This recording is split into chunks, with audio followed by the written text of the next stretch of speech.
Hi, English usage students. I hope you're doing well. We're going to talk about indefinite pronouns. And I think I told you when we talked about the last pronouns that indefinite was the last. Nah, I was wrong.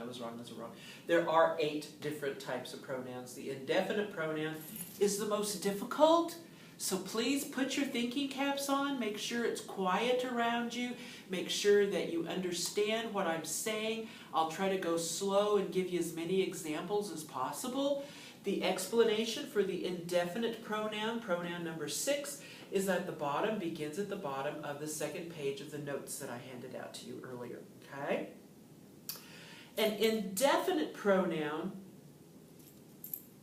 we don't really know what's being referred to. We don't know what noun this pronoun's taken the place of. It's all unclear. It is indefinite, unknown specifically.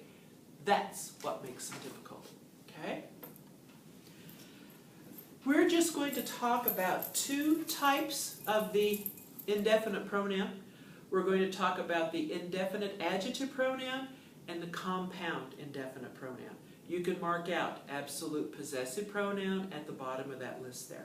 Okay, we're just going to cover A and B on the last page of your notes. Okay, very good.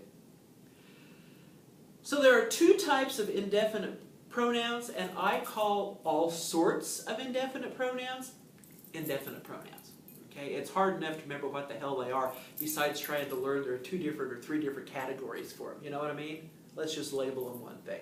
Let's simplify this as much as possible.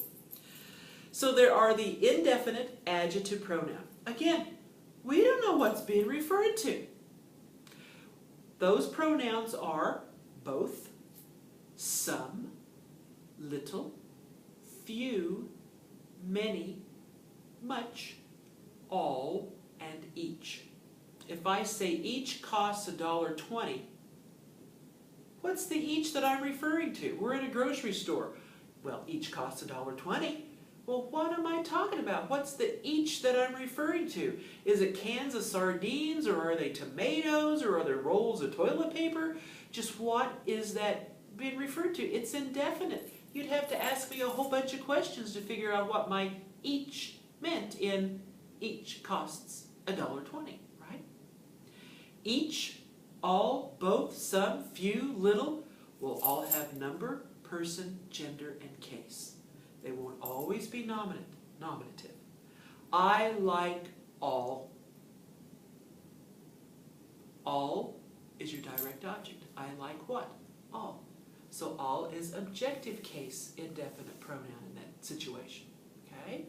See what I say? Pronouns are hard. I understand your consternation. Okay? Don't throw up your hands and say, oh, I'm quitting.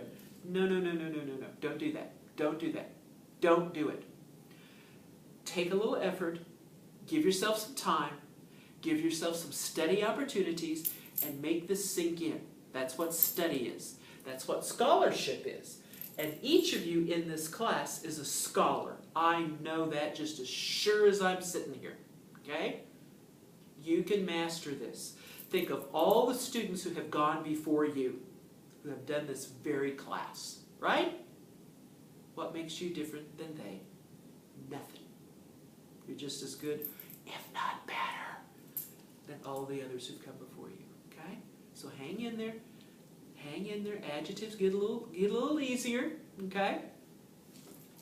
The second type of indefinite pronoun is the compound indefinite pronoun. Now, we've talked about compound pronouns. We talked about forms of pronouns way a long time ago in the first little mini lecture about pronouns. A compound pronoun is 2 words jammed together to make a brand new pronoun, right? So these are words, compound indefinite pronouns are everyone, somebody, no one, someone, everybody, and these are singular. They only have one number. They'll never be plural. They'll only be singular. And this is a significant grammar error, a very major grammar error that literally all of us make including me. I'm guilty. I bite my tongue when I make this mistake. I try to correct myself, but I use it correctly more than I use it incorrectly. It all depends on how fast I'm talking. And I talk pretty fast, huh?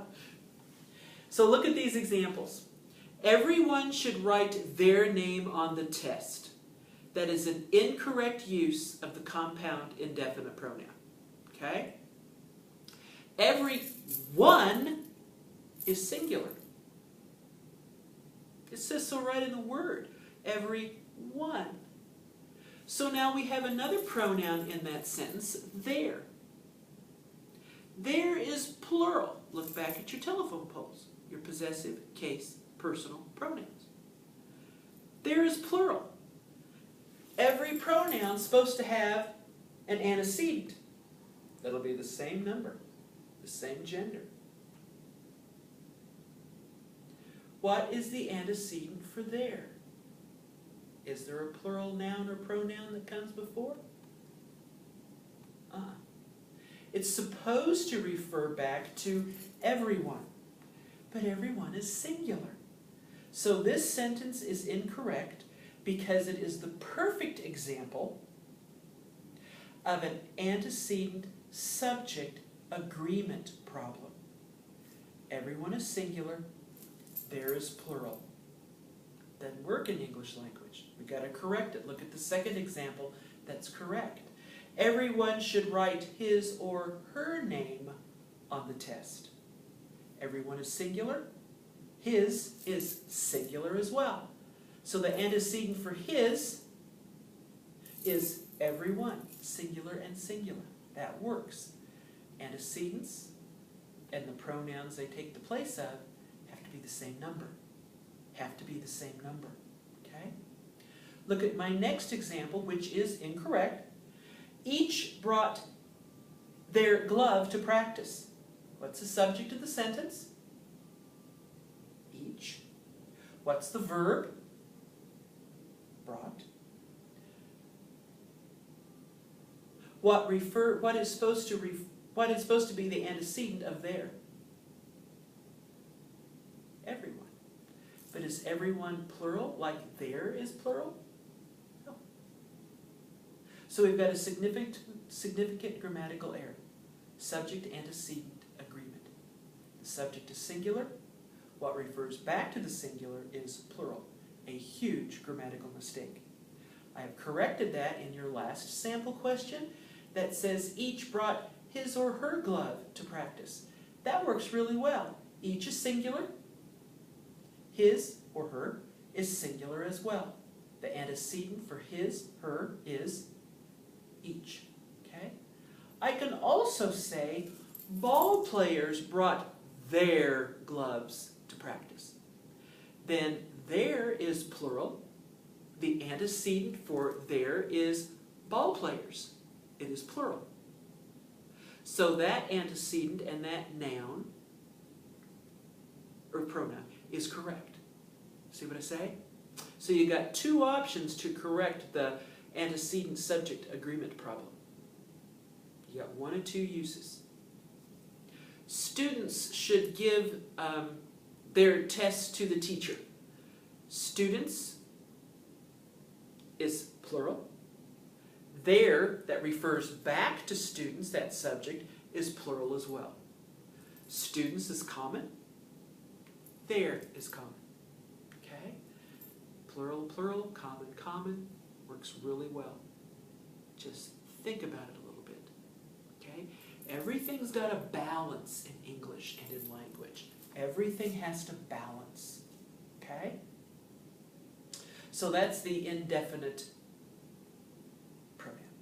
Okay? We've got two more to go, and I think we can probably do that in the last little mini lecture on pronouns. And again, if you've got any questions, if you want more examples, you contact me via email, texting, phoning, or you contact Tito Aznar downstairs in 113.